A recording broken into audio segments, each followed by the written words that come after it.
वा मामकाः पाण्डवाश्चैव हिमकुर्वत सञ्जय दुस्तातु पाण्डवानीकं द्यूढं दुर्योधनस्तदा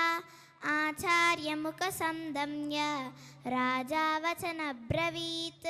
पश्यैतां पाण्डुपुत्राणाम् आचार्यमहतीं च व्यूढं द्रुपदपुत्रेण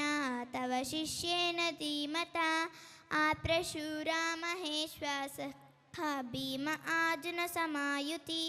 युयुधानो विराटच्च द्रुपदच्च महारथः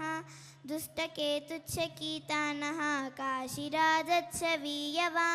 पुरजित्कुन्तिबोधच्च शैबच्च नरपुङ्गवः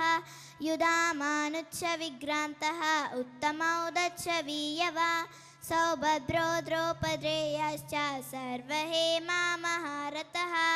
अस्माकं तु विशिष्टा एकानि बोधा विजोत्तमा नायका मम सैन्यस्य संज्ञाप्तं तान् ब्रवामि ते भवन् भीष्माञ्च कर्णच्च कृपच्च समतिं जयः अश्वत्थामा विकर्णच्च सौमदत्तिस्तथैव च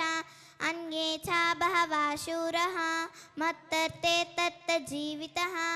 नानाशस्त्रप्रहारः सर्वयुद्धविशारदः अपर्याप्तं तदास्माकं बलं भीष्माभिरक्षितम् अव्याप्तं तिदमेतेषां बलं भीष्माभिरक्षितम्. ధన్యవాదాలు.